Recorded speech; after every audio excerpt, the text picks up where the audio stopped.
అప్పుడు జగన్మోహన్ రెడ్డి ప్రభుత్వంలో విపరీతమైనటువంటి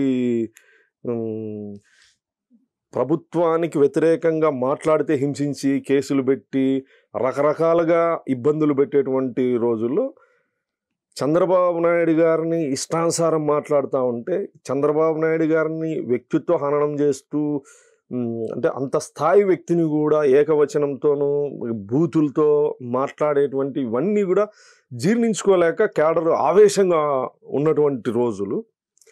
గుంటూరులో రమ్య అనే అమ్మాయిని జనవరి 26వ తారీఖు రిపబ్లిక్ డే రోజు రోడ్డు మీద హత్య చేయడం జరిగింది. లోకేష్ గారు మేము అక్కడికి వెళ్ళి ఆ కుటుంబాన్ని పరామర్శించి ఆర్థికంగా భరోసా కల్పించాలి అనే ఉద్దేశంతో అక్కడికి వెళ్ళడం జరిగింది.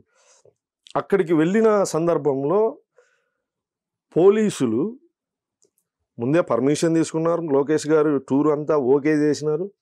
వాళ్ళ ఇంటికి పోయి కుటుంబ సభ్యులతో మాట్లాడేటువంటి క్రమంలో దాదాపు ఒక 300-400 మంది వైఎస్ఆర్ కాంగ్రెస్ పార్టీ నాయకులు కార్యకర్తలు వాటికి వచ్చి గందరగోళం చేయడం జరిగింది.